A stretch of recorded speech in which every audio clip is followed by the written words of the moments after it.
So let's get back to how do you determine the right products for a project? The majority of us on our homes, we got composition roofs. Talk a little bit about builder grade 3-tab, moving into an architectural shingle, our suggestions on that and what some benefits are on, what are the pros and cons of all that from a 3-tab all the way up to, a class 4 impact resistant roof. What's in the middle? How do we determine all that? You don't want 3-tabs, so we'll put that out there. So explain to me what a 3-tab is. So just the 3-tab is just a very thin single ply.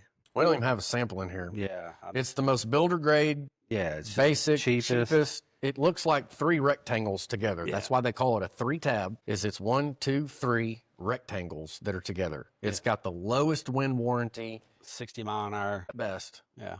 It's the thinnest. It's the cheapest. They literally don't make a more cost-effective, cheaper made product. And it doesn't even look good. We hadn't put them on over a decade. Yeah. We drew a line in the sand a long time ago. You shouldn't have them in North Texas. No. And what's happening? Well, the insurance companies are changing.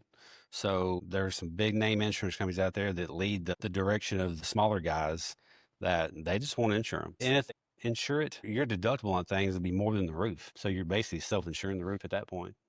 And this isn't assumptions. We've been sent documentation from carriers, insurance carriers, that are very clearly stating we are no longer insuring a 3-tab roofing system. You got to replace it. And guess what? That's all out of pocket. Yeah. They're not paying for another roof. They're just saying they're not insuring another. This is real deal happening right now. And I think it should be. Like, I get it. So take yourself out of the selfish phase of mind. From an insurance perspective, what's their job?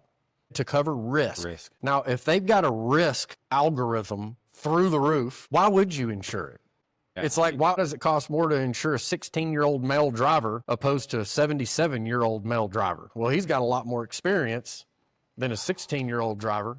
And so that is going to cost more. So put the cost factor aside, like the chances of him getting in an accident opposed to you is a lot higher. The chances of the insurance carrier paying for a loss due to the cheapest, junkiest roof on the market, it's almost inevitable they're going to pay something. So just quit covering it. I get it. Yeah. It stings. We're going to go through a growth season in this market where people are going to have to spend some money fixing their houses up.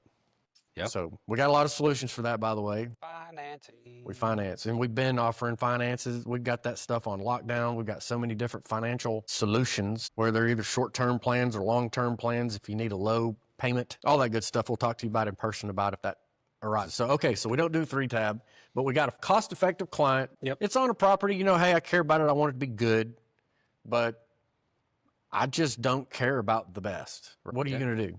Well, I'm going to bring a sample board. It's going to show you the Owens Corning Oak Ridge line. Again, going from the 3-tab to the Oak Ridge, you're talking about a 25-year warranty on 3-tab at best, 60 mile an hour wind rating at best, to the Oak Ridge line, which has a lifetime warranty from Owens Corning and 120 mile an hour wind rating. It's a real roof. Yeah. Yep. It's a real roof. We can play with color. They've got the absolute newest, boldest, most creative color line in the industry with the color differentiation and how it all just ties together. It's really fun. My mom taught me something whenever I was growing up, whenever you're wearing a suit, on how to pick your tie. I think we've talked about this, and I've talked with a lot of clients about this. If you got a suit that's got a couple little, like say it's a dark suit and it's got a couple little real thin pinstripes or something. So if you take that color and put a tie on that it, focuses on that, say it's a little yellow stripe, pop a yellow tie under a bland shirt. Because who cares what your shirt looks like unless you're so fresh and so clean with the My Pro shirts. We ain't even playing this. Both of us got palm trees on. But it just, it brings the outfit together. Yeah. Same thing with a home, right? So I love black roofs. Yeah. Love them. People freak out, it's going to be hot. It's freaking asphalt, rocks, felt. It's going to get hot. I love looking at homes. There's a lot of black roof looks great on a red brick home. My favorite, though, is whenever they have kind of that sandy-looking brick mainly, and then they've got those little black highlight bricks that are just kind of everywhere, and they got a big black door. Slap a black roof on that bad boy, and boy, it just, pow, makes the house blow up. Boy, it's fun, isn't it? In fact, whenever I'm choosing colors with clients, I always have what I think would look good on the roof. It could be 2 or 3 colors. And I'll actually take time to put the shingle board on the roof and then bring them out in the yard, make sure the sun's good, and just look. And then take that down and then hold up against their brick in the sun and not in the sun. So they really visualize on, oh man, that's pulling that little bit smaller color of the brick out, man. It's making this thing pop. I think they got a great, what I would call standard line. It's very good. It's way above average from the competitors. And again, the easy thing that I tell folks is we can get anything you want as far as manufacturer. Oh, yeah. We can get whatever you want. If you're specific in one and can convince me and that's what you want, have at it. We're going to make our suggestions. That's our profession. But I truly believe that Owens Corning is leading the industry in quality on composition roofing. And their support to us is awesome so that we can give that support to the client. So let's talk about their upper end solution for a client. Class 4s. Yeah, so I mean, Texas is hail prone, so I always lead with the top if I have the right client, especially with insurance changing, because this might be the last roof they pay for. So if you explain that, if you explain why they typically get it, lead them with, hey, class 4, this is all the awesome things about class 4, living in where we live. We're used to this terminology. I want to make sure that whoever's watching and listening to this really understands what you're saying. When you say class 4, Impact resistant, rated up to 2-inch hailstone. So typically we get that 1.5 inches. You know, I would say that's normal. That's about an average. Yeah, we get the big 3-inch, we get the small 1-inch or 1/2 inch. So if you average them together, we're about 1.5 inches. Well, if you got a class 4 roof on your house, you ain't worried. Like I've got one on my house, and I had a guy knock on my door the other day. I'm like, hey, I'm a roofer, so I don't need your services, but I've got a class 4. The hail that came through here didn't even phase it. Yeah. Probably didn't knock any granules off of it. Yeah. You know? And I've got several customers in my neighborhood that I've done that I put class 4 roofing system on, and he was telling me the same thing. So yeah, I knew you put a class 4 in here, and by the size of that hail and what you told me, and I'm not even worried. I didn't give it one thought to go, oh, maybe my roof is damaged.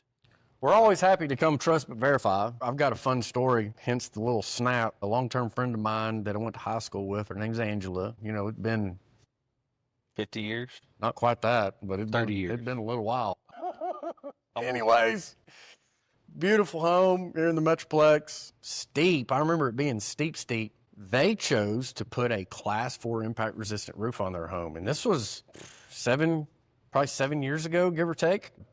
I remember it was a big black roof, and we did all the whistles and bells with nice gutters and trim. I think we painted the whole house and all that, gave it a beautiful uplift. And there were a lot of our it was because a big hailstorm rocked them and totaled it out. So they needed all this stuff done. Well, so did a lot of the neighbors.